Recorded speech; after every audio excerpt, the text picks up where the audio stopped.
লিজেন্ডরা কখনো হারে না, নাম্বার ওয়ান। লিজেন্ডাই আজকে বাঁচুক কালকে বাঁচুক, আজকে রাজ্জাক সাহেবকে আমরা মনে করছি না, উনি হেরে গেছে। সবার প্রথম রাজ্জাক সাহেবকে আমরা স্মরণ করি প্রতিটা জায়গায়। লিজেন্ডরা কখনো হারে না। রোজিনা আপু এমন একটা মানুষ, সে একটা পিলার, উনি যেখানে থাকবে ওটাই পিলার হবে। আর রোজিনা আপু না দাঁড়ালে এবার ইলেকশনে আমিও দাঁড়াতাম না। ভাগ্যচক্রে যেটাই হোক না কেন, মেম্বাররা হয়তোবা তারা তাদের মতো করে তাদের প্রার্থী নির্বাচন করেছে, তাদের প্রতিনিধি নির্বাচন করেছে, সেক্ষেত্রে আমি আমার মেম্বারদেরকে কখনো দোষারোপ করব না।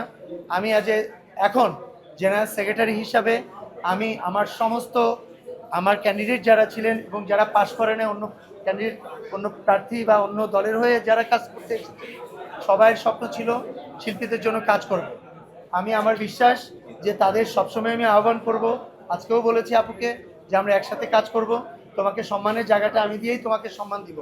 শিল্পীরা প্রার্থী বিজয়ী হওয়ার ছাড়াও অনেক উপরে অনেক ধরনের পোস্ট আছে, আমরা তাদেরকে নিয়ে ইন্ডাস্ট্রির জন্য কাজ করব। আমাদের স্বপ্ন সবার ইন্ডাস্ট্রির হয়ে কাজ করার। আমার বিশ্বাস তারা সবাই আমাকে স্বাগত জানাবে এবং আমার হাতে হাত রেখে ইনশাআল্লাহ সামনে চলচ্চিত্রকে এগিয়ে নিয়ে যাওয়ার জন্য সর্বাত্মক এবং খুব গুরুত্বপূর্ণ ভূমিকা রাখবে। মাঝে যে একটা ভুল